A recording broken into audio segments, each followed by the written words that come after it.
یہ اسلام کا وہ دور ہے کہ جب حضور مسجد نبوی سے باہر نکلتے ہیں تو آگے حضرت عمر و ابو بکر رضی اللہ تعالی عنہما کھڑے ہیں. چہرے کے اوپر عجیب اداسی ہے. کہا عمر ابو بکر اس وقت کیوں کھڑے ہو؟ عرض کی حضور بھوک نے گھر میں ٹکنے نہیں دیا. ہم نے چاہا حضور کا چہرہ دیکھ لیں تو کچھ پیاس بجھ جائے، کچھ بھوک مٹ جائے. حضور نے فرمایا میرا حال بھی یہی ہے. جس چیز نے تجھے گھروں سے نکالا ہے وہی چیز مجھے گھر سے نکال لائی ہے. تو حضور نے جب دیکھا کہ کھانا ہے تو حضور نے ایک روٹی لی اور چند بوٹیاں اٹھائیں اور ایک خادم کو بلا کر کے کہا جاؤ ہمارے گھر دے آؤ، میری بیٹی فاطمہ کتنے دنوں سے بھوکی. ہمیں تو وہ کہانی بھی اسلام کی غربت کی یاد آتی ہے کہ جب احد کے اندر 70 شہیدوں کے لاشیں پڑے ہوئے ہیں تو حضرت صفیہ حضور کی پھپھی اپنے بھائی حمزہ کے لیے 2 چادریں لے کر کے کفن کی آتی ہے. تو حضور علیہ السلام نے فرمایا کہ جس قبر میں حمزہ کو دفن کیا جائے اسی قبر میں مصعب بن عمیر کو بھی کفن دیا جائے اور دفن کیا جائے. اور کہا میرے چچا کے لیے اس کی جو بہن میری پھپھو جو 2 چادریں لے آئی ہیں، کہا ایک چادر ہم مصعب بن عمیر کو دیں گے. یہ مصعب بن عمیر کون ہے؟ تاریخ پڑھو، کتنی دل آویز تاریخ ہے. مکے میں ایک امیر ترین خاتون ہے جس کے بیٹے کا نام مصعب ہے، اور وہ اپنے بیٹے کو اتنا خوبصورت لباس پہناتی ہے اور اتنے خوبصورت خوشبو اور عطر اس کو لگاتی ہے کہ مصعب بن عمیر جن گلیوں سے گزرتے تھے دیر تک وہ گلیاں مہکتی رہتی تھی. لوگ کہتے تھے یہاں سے مصعب گزر کے گیا ہوگا اس لیے یہ گلیاں مہک رہی ہیں. اچھا پھر مصعب پہ نظر پڑتی ہے میرے محمد عربی کی تو مصعب بن عمیر حضور کی زلفوں کا اسیر ہو جاتا ہے. ماں کافرہ ہے، جب پتہ چلتا ہے تو اس کا لباس بھی چھین لیتی ہے، سہولتیں اور آسودگیاں بھی واپس لے لیتی ہے. پھر وہ وقت بھی آیا کہ مصعب بن عمیر حبشہ کی جانب ہجرت کر جاتے ہیں. مکے کے حالات کچھ تھوڑے سے خوشگوار نظر آئے تو وہ حبشہ سے واپس مکے جب پلٹے تو ان کے بدن پہ جو چادر تھی وہ جگہ جگہ سے پٹی ہوئی تھی. میرے آقا کریم علیہ السلام نے دیکھا تو حضور کی آنکھوں میں آنسو ٹپکنے لگے. کہا یہ وہی مصعب ہے جو اتنا خوش پوش نوجوان تھا کہ میں نے پورے مکے میں اس سے خوبصورت لباس پہننے والا کوئی دوسرا شخص نہیں دیکھا، اور آج میرے مصعب کو پہننے کے لیے جو چادر میسر ہے وہ بھی جگہ جگہ سے پھٹی ہوئی ہے. یہ اسلام کی غربت کی کہانی ہے. اور آج احد میں یہی مصعب بن عمیر شہید ہو جاتے ہیں اور ان کے لیے کفن بھی دستیاب نہیں ہے. حضور نے کہا جو میرے چچا کے لیے 2 چادریں لائی ہیں ان میں سے ایک کا کفن مصعب کو دے دو نا اور دوسری چادر سے کفن میرے چچا کو دے دیا جائے. اچھا حضرت مصعب کے لیے بڑی چادر رکھ دی گئی اور حضرت امیر حمزہ کے لیے جو چادر تھی وہ چھوٹی تھی. اگر سر ڈھانپتے تھے تو پاؤں ننگے ہو جاتے، اگر پاؤں ڈھانپتے تھے تو سر ننگا ہو جاتا. حضور نے فرمایا میرے چچا کا سر ڈھانپ دو اور پاؤں کے اوپر ازخر نامی گھاس ڈال دو. میں یہ اسلام کی غربت کی کہانی تمہیں سنا رہا ہوں. جب میرے رسول کے چچا کے لیے پورے کفن کا ٹکڑا بھی دستیاب نہیں تھا، اسلام اس وقت بھی عزت پا گیا تھا. اسلام اس وقت بھی ذلیل نہیں تھا. اسلام اس وقت بھی سربلند تھا اور اسلام اس وقت بھی عزتوں کی مسند پہ تھا. یہ اسلام کا وہ دور ہے کہ جب حضور مسجد نبوی سے باہر نکلتے ہیں تو آگے حضرت عمر و ابو بکر رضی اللہ تعالی عنہما کھڑے ہیں. چہرے کے اوپر عجیب اداسی ہے. کہا عمر ابو بکر اس وقت کیوں کھڑے ہو؟ عرض کی حضور بھوک نے گھر میں ٹکنے نہیں دیا. ہم نے چاہا حضور کا چہرہ دیکھ لیں تو کچھ پیاس بجھ جائے، کچھ بھوک مٹ جائے. حضور نے فرمایا میرا حال بھی یہی ہے. جس چیز نے تجھے گھروں سے نکالا ہے وہی چیز مجھے گھر سے نکال لائی ہے. چلتے ہوئے حضرت ابو ایوب انصاری کے گھر کے قریب سے گزرے.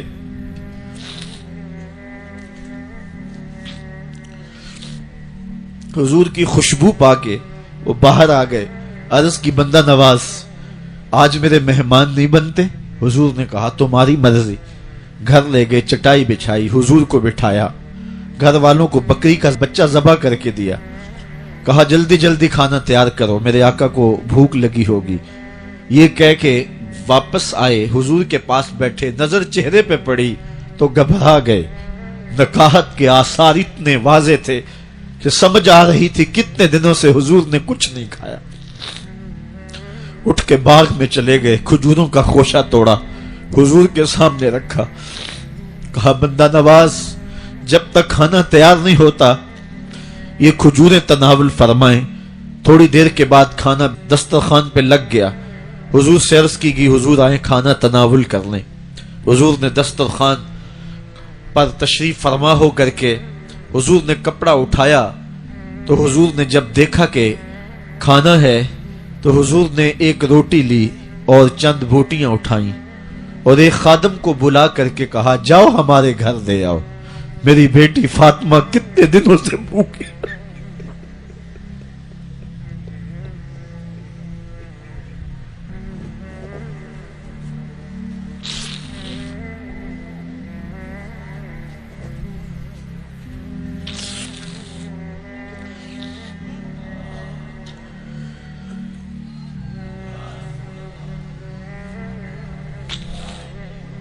کہا جاؤ ہمارے گھر دے آؤ، میری فاطمہ کتنے دنوں سے بھوکی بیٹھی ہوئی ہے، مال کے کونین ہیں گو پاس کچھ رکھتے نہیں، دو جہاں کی نعمتیں ہیں ان کے خالی ہاتھ میں۔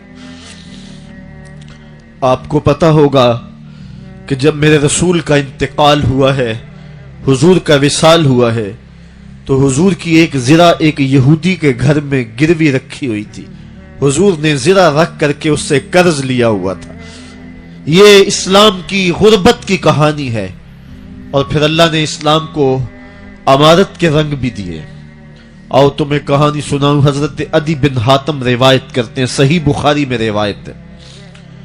یہ حاتم تائی کے بیٹے ہیں، کہتے ہیں میں حضور کی خدمت میں حاضر ہوا، ایک شخص آیا کہنے لگا حضور غربت نے میرا برا حال کر دیا ہے، اور اس نے شکایت کی غربت کی، پسماندگی کی اور اپنی معاشی بدحالی کی۔ پھر ایک شخص آیا کہنے لگا حضور میرے پاس دولت تو ہے لیکن میں نے جس منزل پہ جانا ہے راستہ پر خطر ہے، تو میرے لیے کیا حکم ہے کہ میں کیسے راستہ طے کروں؟ تو یہ دو لوگوں نے یہ باتیں کی تو حضرت عدی کہتے ہیں کہ حضور نے روئے سخن میری جانب موڑا اور میری جانب مخاطب ہو کے کہا عدی تو نے ہیرا دیکھا ہے؟ عدی کہتے ہیں میں نے عرض کی حضور دیکھا نہیں، سنا ہے، ہیرا یہ شہر ہے عراق کا۔ تو حضور نے فرمایا عدی تو نے ہیرا دیکھا ہے؟ میں نے کہا نہیں حضور دیکھا نہیں، اس کا تذکرہ سنا ہے۔ فرمایا عدی اگر اللہ تجھے زندگی کی مہلت دے تو ہیرا سے ایک خاتون چلے گی، تو اپنی آنکھوں سے دیکھے گا اور مکے تک پہنچے گی اور اللہ کے گھر کعبہ کا طواف کرے گی، اور اس کو ہیرا سے لے کر کے مکے تک اللہ کے علاوہ کسی کا ڈر نہیں ہوگا۔ کہتے ہیں کہ میں نے دل میں کہا کہ پھر بنو طے کے ڈاکو مر گئے ہوں گے جنہوں نے عرب کے اوپر روب ڈال رکھا ہے، تو وہ تو پھر ختم ہو گئے ہوں گے۔ کہتے ہیں میں ابھی سوچ ہی رہا تھا کہ حضور نے مزید میری حیرت میں اضافہ کرتے ہوئے کہا عدی اگر تجھے اللہ نے زندگی کی مہلت دی تو تو دیکھے گا کہ کسرا کے خزانے تیری جھولی میں ہوں گے۔ تو اس دور کی سپر طاقت تھی۔ میں نے کہا حضور کسرا بن ہرمز؟ حضور نے فرمایا ہاں کسرا بن ہرمز۔ کہتے ہیں کہ حضور نے پھر فرمایا عدی اگر تو زندگی پائی تو تو وہ دن بھی دیکھے گا کہ ایک شخص زکوٰۃ کی رقم لے کر کے، زکوٰۃ کی چاندی لے کر کے، زکوٰۃ کا سونا لے کر کے نکلے گا اور اس کو کوئی زکوٰۃ کا مستحق ہی نہیں ملے گا۔ حضرت عدی بن حاتم کہتے ہیں کہ پھر میں نے وہ منظر اپنی آنکھوں سے دیکھا کہ ہیرا سے ایک خاتون چلی اور مکے تک پہنچی اور امن ایسا تھا کہ اس کو اللہ کے علاوہ کسی کا ڈر نہیں تھا۔ پھر وہ لمحے بھی میں نے دیکھے کہ کسرا بن ہرمز کے خزانے مسجد نبوی کے باہر پڑے ہوئے ہیں۔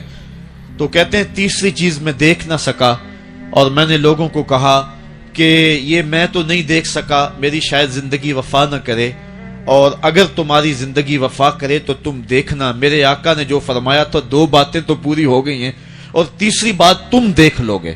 حضرت یحییٰ بن سعید فرماتے ہیں کہ حضرت عمر بن عبد العزیز کا زمانہ تھا اور انہوں نے مجھے افریقہ کی جانب زکوٰۃ وصول کرنے کے لیے بھیجا۔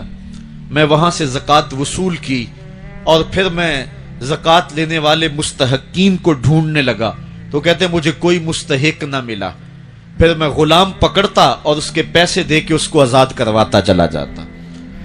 حضرت عمر بن عبد العزیز کا زمانہ ہے کہ گورنر ہے عراق کا، وہ حضرت عمر بن عبد العزیز کو لکھتا ہے کہ اتنی رقم ہے، اس کا کیا کرنا ہے؟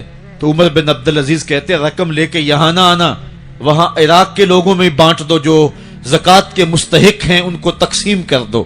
تو گورنر لکھتا ہے جو مستحق ہے ان کو دے دی، اب کوئی مستحق نہیں رہا تو میں کیا کروں؟ تو حضرت عمر بن عبد العزیز کہتے ہیں جو مقروض ہیں ان کا قرض اتار دو۔ تو کہتے ہیں کہ ہاں قرض بھی میں نے اتار دیا ہے، رقم پھر بھی بچ رہی ہے، کیا کروں؟ تو حضرت عمر بن عبد العزیز نے پھر لکھا جو شخص شادی کرنا چاہتے ہیں ان کا حق مہر ادا کر دو۔ میں نے کہا کہ وہ بھی کر دیا ہے، رقم پھر بھی بچ گئی، اب کیا کروں؟ تو حضرت عمر بن عبد العزیز نے مجھے لکھا کہ جو غیر مسلم ہیں جنہوں نے ٹیکس دیا ہوا ہے، جتنا ٹیکس دیا ہے اس سے دگنے پیسے ان کو قرضے میں دے دو اور ان کو کہو جاؤ اس کا کاروبار کرو، کھیتی باڑی کرو، اور ساتھ انہیں یہ بھی کہہ دینا قرض کی فکر نہ کرنا اور زیادہ اس میں پریشان نہ ہونا، جب دے سکو گے دے دینا۔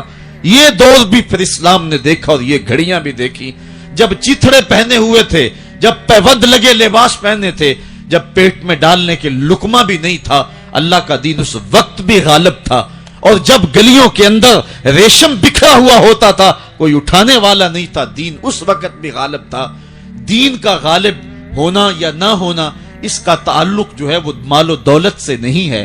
اقبال کہتا ہے کہ زوال بندہ مومن کا بے زری سے نہیں، مومن کا زوال بے زری سے نہیں ہے بلکہ اس کا سبب کوئی اور ہے۔ وہ سبب ڈھونڈنا ہے کہ ہم دنیا میں رسوا ہو کے کیوں رہ گئے، ہم زمانے کے سامنے تماشا کیوں بن کے رہ گئے، آج نبی کی امت پوری کائنات میں رسوا ہو کے کیوں رہ گئی، آج ہمارا تماشا دیکھا جا رہا ہے، آج بھوکے کتوں کو ہماری بیٹی اور بہنوں کے اوپر چھوڑا جا رہا ہے اور اس کا تماشا دیکھا جا رہا ہے۔ کیا ہم نے یہ دن بھی دیکھنے تھے؟ ہم نے سراغ لگانا ہے۔ دولت کی قلت اور کثرت یہ ثانوی چیزیں ہیں، ہم نے تاریخ میں دیکھا ہے، ہم کبھی مالی طور پہ کمزور تھے، رسوا نہیں ہوئے ہیں، مال زیادہ ہو گیا رسوا نہیں ہوئے ہیں، رسوائی کے سبب کوئی اور